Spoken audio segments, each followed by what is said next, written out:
It was late October of 2016, that cold part of fall when the air starts to smell like wet leaves and chimney smoke. I had just moved into a small apartment complex in upstate New York after getting a new job. The place wasn't bad for the price, 2 bedrooms, a tiny kitchen, and a view of the woods out back. But the landlord warned me about one thing on the day I moved in. He said, "If you hear knocking from the woods at night, don't open your windows. It's probably just the trees." He gave a half-hearted laugh after saying that, but the way his eyes shifted to the tree line made me uneasy. I brushed it off. I'd lived in the city my whole life. Raccoons, foxes, owls, all normal. I figured rural folks just liked their ghost stories. The first 2 weeks were calm. I spent my evenings unpacking and making instant noodles for dinner. The only strange thing I noticed was that my upstairs neighbor, a woman named Marla, always kept her blinds completely shut, even during the day. Once, I caught her staring through a tiny slit between them. When our eyes met, she pulled them shut fast. Then came Halloween week. It was a Thursday night. I was watching a movie, lights off, when I heard it for the first time. Knock, knock, knock. It came from somewhere in the woods behind my apartment. Slow, deliberate knocks. It wasn't the wind or branches hitting each other. It was too rhythmic. I muted the TV and leaned closer to the window. The sound stopped. Then, knock, knock, knock. This time, closer. I laughed nervously and told myself it was some animal, but something about that sound, the hollow, wooden tone, it felt intentional. I texted my landlord jokingly asking if the trees were active tonight. He didn't respond. That night, I barely slept. The next morning, I found muddy footprints leading from the back edge of the woods all the way to the back of the building. They stopped right under my window. Bare feet, human. I went upstairs and knocked on Marla's door. She opened it a crack, her eyes red and tired. "Did you hear anything weird last night?" I asked. Her face went pale. "You shouldn't ask questions like that," she whispered. "They don't like attention." Before I could reply, she slammed the door shut. That night, I locked every window and left the lights on. Around 2 a.m., I heard it again. Knock, knock, knock. This time, it came from the wall behind my bed. I froze, the wall that faced the woods. I turned slowly, listening. Knock, knock, knock. It was softer now, as if someone was knocking gently, testing to see if I'd respond. I grabbed my phone and recorded a short video of the sound, thinking maybe I'd show it to someone the next day. But just as I started recording, it stopped. I checked the window, closed, locked. Everything was still. Then came a voice, a whisper right behind the glass. "Can I come in now?" I jumped up, heart pounding, but when I looked, there was no one. Just the reflection of my terrified face in the window. I didn't sleep that night either. The next morning, I showed the video to my coworker, Leo. He told me it was probably an animal or a prank. But that night, Leo decided to come over, to prove it. He brought beer and said we'd wait for the ghost together. We sat in the living room laughing, making fun of my paranoia, until around 1:30 a.m. The wind outside had died down completely. Then, knock, knock, knock. We both froze. Leo grinned nervously. "Okay, maybe it's a woodpecker or something." "Woodpeckers don't knock 3 times and stop," I whispered. The sound came again, closer, louder. Knock, knock, knock. Leo got up and went to the back door, muttering something about catching the idiot messing with us. He stepped outside with his flashlight. "See," he said, pointing into the dark. "There's nothing there."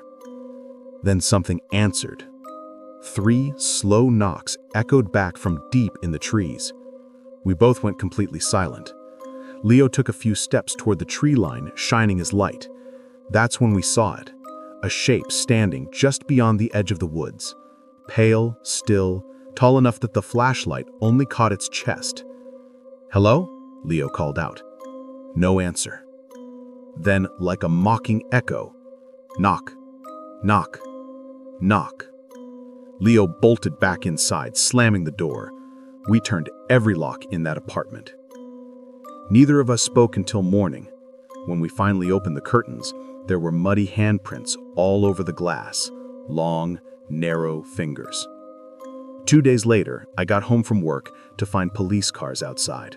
My landlord was there, shaking his head. "Meryl is missing," he said quietly. Her door was open, no signs of a break-in. I looked up at her window. The blinds were still drawn, but there were 3 dark stains running down the wall beneath them. That night, I packed my bags.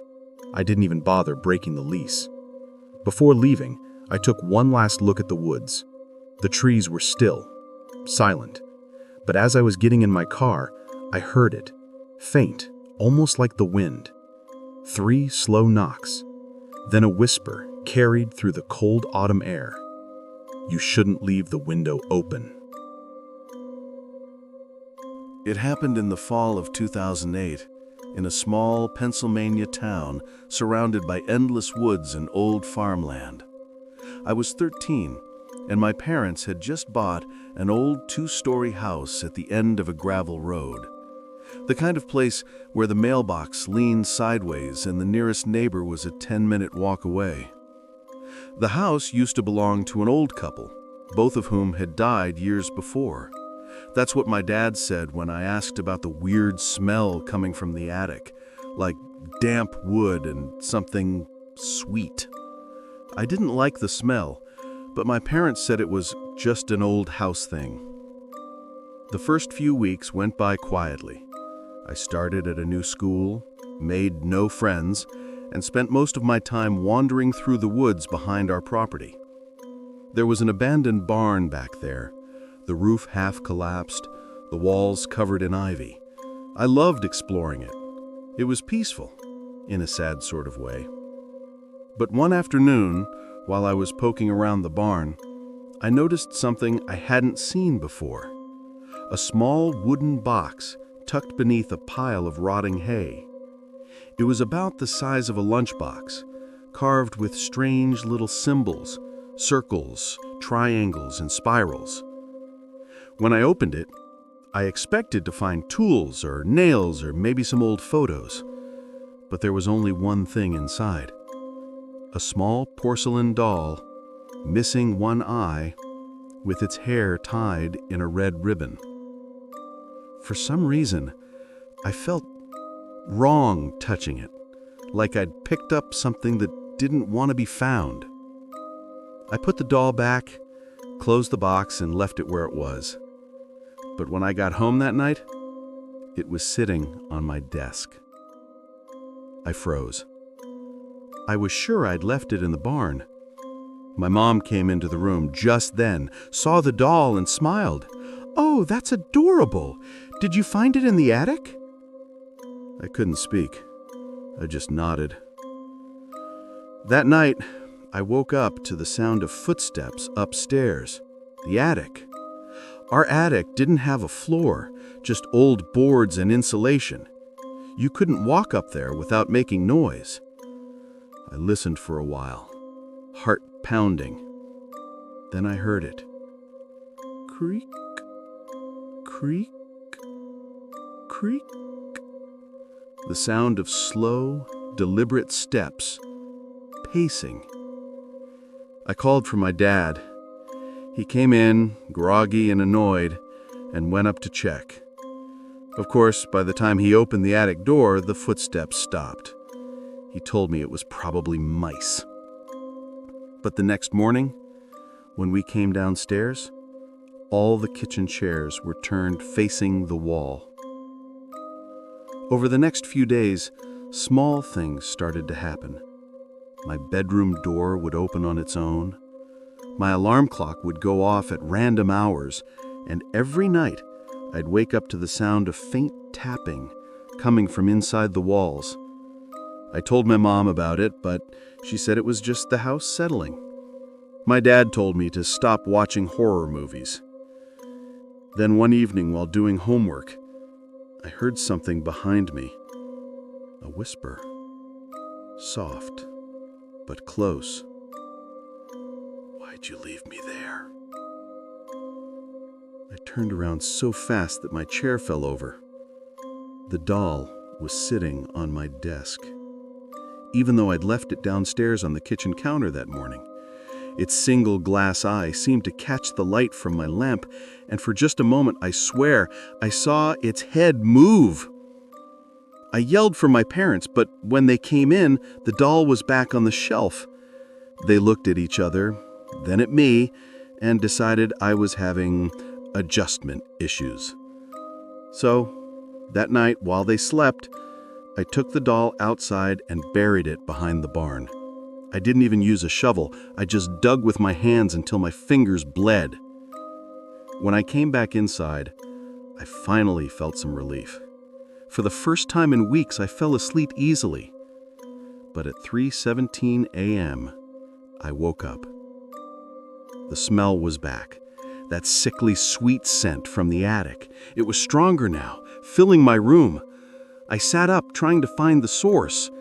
That's when I noticed something wet dripping from the ceiling. A dark, thick liquid.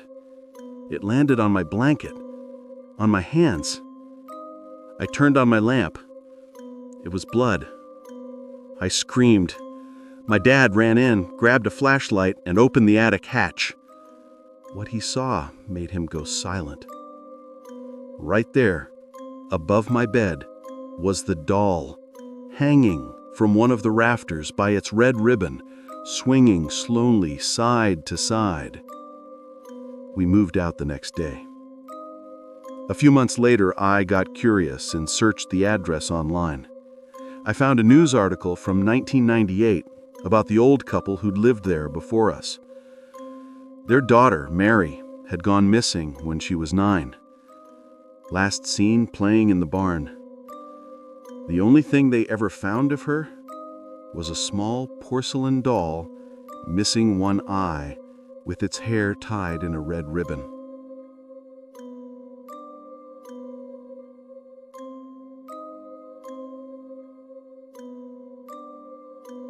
It was the first week of November, the kind of fall night where the wind whistles through the bare branches and every rustling leaf sounds like footsteps. I had recently started college and was living in a tiny off-campus apartment in a small town in Maine. The building was old, creaky floors, peeling wallpaper, and a faint musty smell that never quite went away. But the rent was cheap, and I thought it was perfect for a student like me. The first few nights were uneventful. I spent them studying, watching late-night horror movies, trying to convince myself that I wasn't alone, but just imagining things. That all changed on the third night. It started with a knock, just one, soft, on my bedroom window. I ignored it, thinking it was a branch. Then another knock, and another. Tap, tap, tap. I froze, staring at the window, my heart racing. The blinds were closed, so I couldn't see who it was. I told myself it was probably a prank by one of the upperclassmen, but the way the knocks stopped and started again made me doubt it. I got up cautiously and peeked through the blinds. Nothing. Just darkness. The air was cold, unnaturally cold, and I could see my breath in the room. I laughed nervously, telling myself I was overreacting. I went back to bed, pulling the blanket tightly around me. Then I heard it. Whispering. Barely audible, like someone was speaking directly in my ear. Don't move. I jumped out of bed and turned on the lamp. The room was empty. My window was shut. Nothing. The next morning, I tried to dismiss it as a nightmare, but when I opened my door, I noticed muddy footprints leading from the window to my bed. Small, bare feet. No one lived above me, and the fire escape was too high to reach without a ladder. I showed the footprints to my roommate, Jenna. She was skeptical.